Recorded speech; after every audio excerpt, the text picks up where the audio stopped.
dari mahasiswa Universitas Terbuka Pak. Izin Nur Halis Pak. Masa Muhammad Iqbal Pak. Saya Redi Kurniawan Pak. Yang pertama kesini mau silaturahim, yang keduanya kami mau melakukan praktik lapangan Pak terkait mata kuliah kelembagaan agribisnis.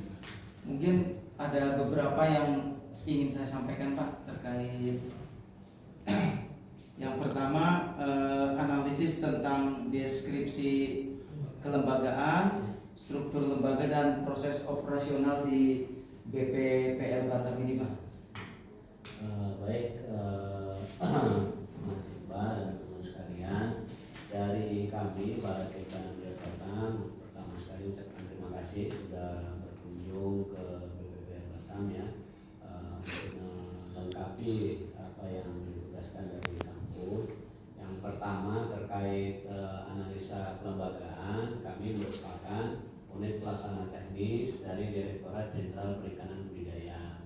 Secara eselonisasi kami termasuk pimpinan termasuk golongan 3A ya, eselon 3A. Kemudian tusinya adalah pengembangan perikanan budidaya yang berbasis ekonomi biru ya, artinya sustainable ya, berkelanjutan.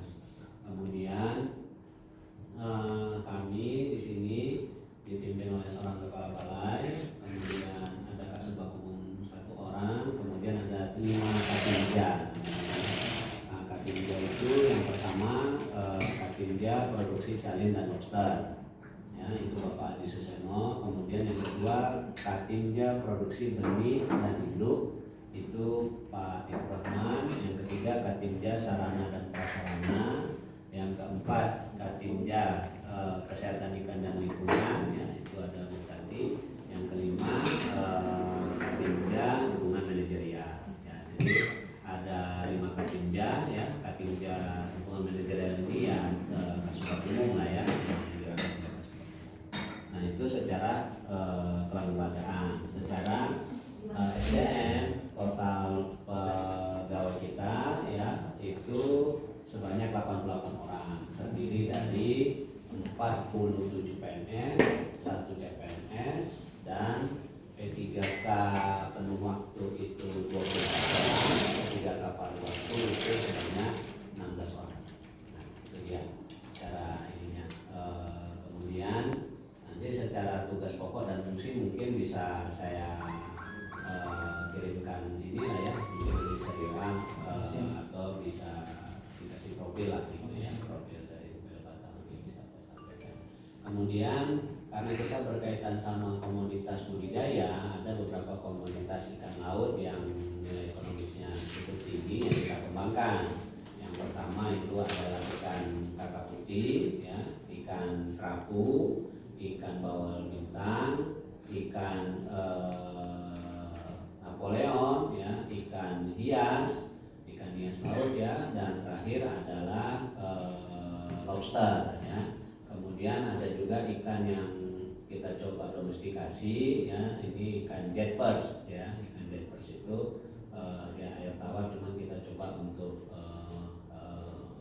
kita payaukan ya, dicampur ya air laut. Jadi itu berbagai macam jenis ikan yang ada. Ekspor itu jenis ikan apa ya? Ikan hias. Nah, ikan konsumsi. Ikan konsumsi. Ya. Produksi dari Australia. Ya. Australia itu.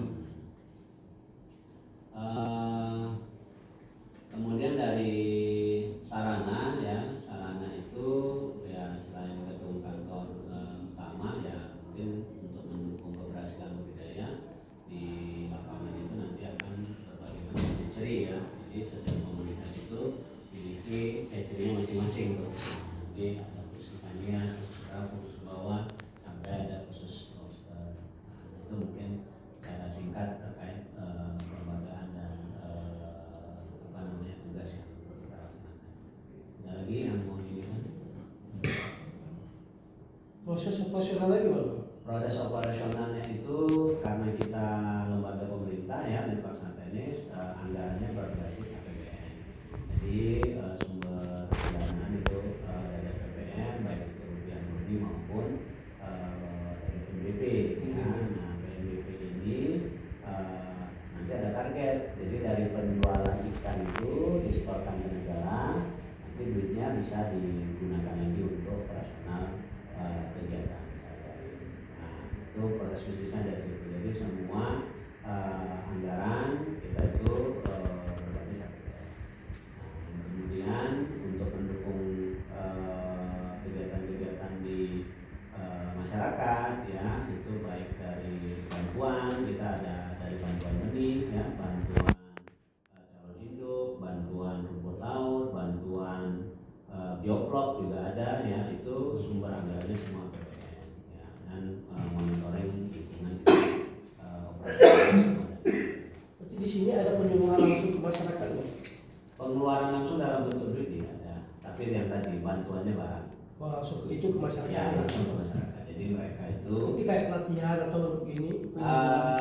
kalau pelatihan langsung kita memberikan tidak ya, karena itu sudah nanti pendamping menyeluruh. Tapi kita ada yang seperti misalkan kita ada program bioblog gitu ya. Nah, nanti itu kita ada istilahnya diseminasi lah ya. Nah, diseminasi itu ada masuk. Tapi kalau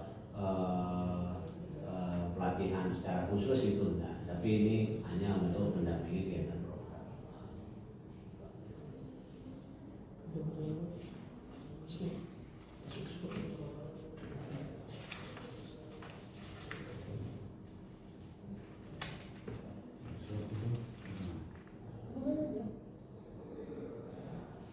Ini Pak, kita masuk ke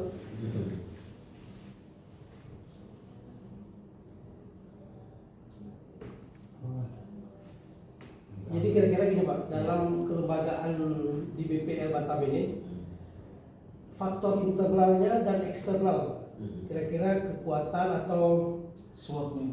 SWOT, ya. Ya, nah kita berbeda ya. Kalau dari analisis SWOT, kekuatan kita, SDM kita itu pertama ya, SDM itu berbasis rata-rata lulusan perikanan di situ ya, itu menjadi kekuatan. Kemudian yang kedua dari sisi pemasaran, karena lokasi kita di Batam ya, itu untuk pemasaran ikan hasil budidaya itu sangat prospek ya, baik dari nilai jual maupun nilai serapan ya. Jadi artinya nggak khawatir lah, bahwasanya kita dekat dengan tetangga, kemudian banyak